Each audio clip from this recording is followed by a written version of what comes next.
खदीम दरगाह हज़रत दुल्ले शाह रहमान रहमतुल्लाह अलैह से मुताल्लिक़ ज़मीन के तनाज़े को लेकर मजलिस इत्तेहादुल मुस्लिमीन के ज़िला दफ्तर पर एक प्रेस कॉन्फ्रेंस का इनेकाद अमल में आया। इस प्रेस में ज़िला सदर मिर्ज़ा अमजद बेग, शहर सदर मोहम्मद साबिर चौश, दरगाह अहाते में वाक़ मस्जिद के सदर मोहम्मद अब्दुल हफीज़ और जुनूब के शहर सदर मिर्ज़ा नवाब बेग मौजूद थे। जिसके लिए आपको यहाँ पर बुलाया गया है वो ये है कि आप तमाम लोग इस बात से वाकिफ़ है कि 27 तारीख को सैयद इम्तियाज़ जलील साहब का नांदेड़ दौरा हुआ भोकर में, जहाँ पर उन्होंने एक जलसे आम से खिताब किया। उससे क़ब्ल नांदेड़ में उनकी विज़िट दुल्ले शाह रहमान दरगाह पर कराई गई।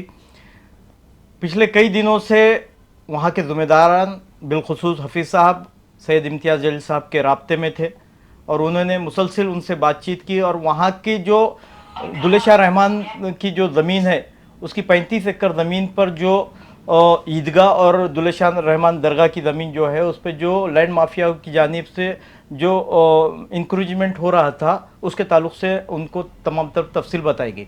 इससे क़ब्ल भी सितंबर 2018 में इन्हीं ज़िम्मेदारों ने सैयद इम्तियाज़ जलील साहब से मिलकर उनको तमाम तर यहाँ के वाक़यात बताए थे और 2018 में सैयद इम्तियाज़ जलील साहब ने चीफ मिनिस्टर से नुमाइंदगी करके इस मामले की तफसील उनके सामने रखी थी और एक महीने के अंदर ही चीफ मिनिस्टर के आदेश के मुताबिक वक्फ बोर्ड के सीईओ को वहाँ पर इस मामले की छानबीन करने की के लिए कहा गया और छानबीन भी हुई, लेकिन उसमें खातिर खा रिज़ल्ट नहीं आया और रिज़ल्ट नहीं आने की वजह से आज भी वहाँ पर उस ज़मीन पर लैंड माफियों की नज़र है।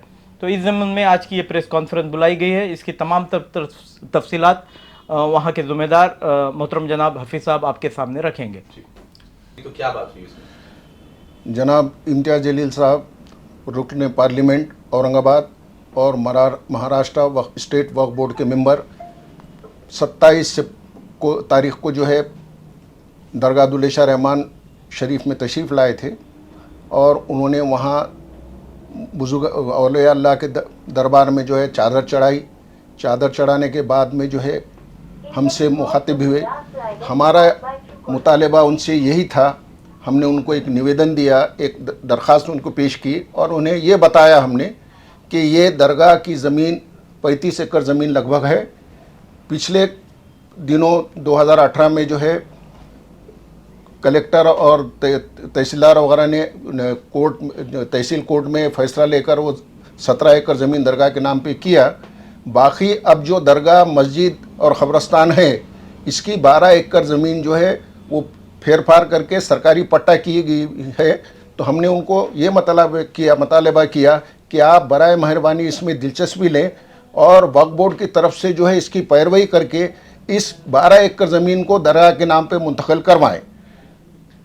सुम्मा अल्हम्दुलिल्लाह रुकन पार्लियामेंट इम्तियाज़ जलील साहब ने बहुत संजीदगी से उतनी मसरूफियत में भी हमको वक्त दिया और बहुत सुकून से हमारी बात सुनी।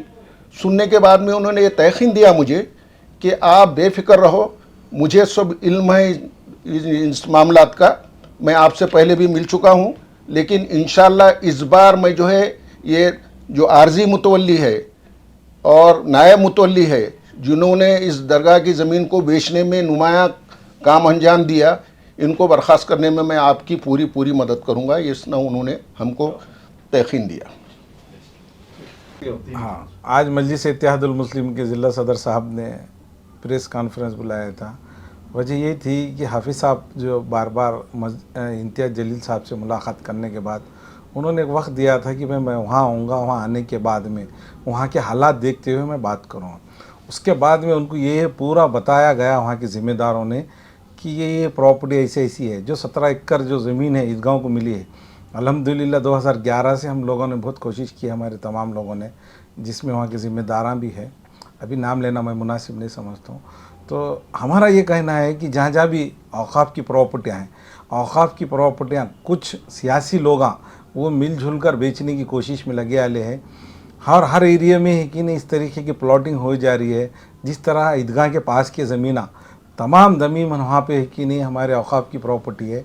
अभी वहाँ पर इस तरीके के लेआउट डाल रहे हैं और गरीबों को फंसाया जा रहा है। यही मेरी ये अपील है कि वो गरीब ही उसमें फंसना नहीं चाहिए। हर जो ले के बेच रहे हैं वो पूरे सियासी लोग हैं, उनका धंधा ही होगा आला है।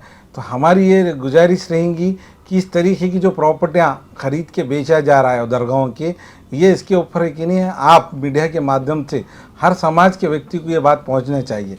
इससे पहले दूध डेयरी के पास की ज़मीन हमारे ईदगाह की ज़मीन होते हुए वहाँ पे हमारे जो लोगों ने कुछ गैर मुस्लिम लोगों को वहाँ बिठा दिया है। तो इसका मतलब ये हो रहा है कि पट्टा बना रहे, पट्टा बनाकर गवर्नमेंट के सामने उसका पीआर कार्ड बना दे रहे, तो उसके ऊपर आवाज़ उठाना चाहिए। ये हर मुसलमान का काम है। जो अल्लाह ताला ने गरीबों के लिए वक्फ हुई वाली ज़मीन, वो प्रॉपर्टी किसी को लेने का इजाज़त नहीं है। जो गरजमंद है, जो ज़रूरतमंद है, वो वक्ती तौर पे वहाँ पे उतनी खिदमत करना और बाद में उसके हालात अच्छे हो जाने के बाद वो ज़मीन छोड़ के हट जाना चाहिए। पर यहाँ पे कैसा हो जा रहा है, जो बोकस मुतवल्लियाँ बन जा रहे हैं, इस तरीके की ज़मीना है कि ने बेच के खा रहे हैं, उसके ऊपर मीडिया के माध्यम से और भी कहीं अगर इस तरीके का हो रहा होगा तो इंशाअल्लाह ताला हमारे खासदार साहब ने बोले कि भाई जहाँ जहाँ भी हो रहा उसकी आवाज़ उठाओ, उसका निवेदन दो और हमारे तक वो बात पहुँचाओ और उस चीज़ को रुकाओ। ठीक है जी।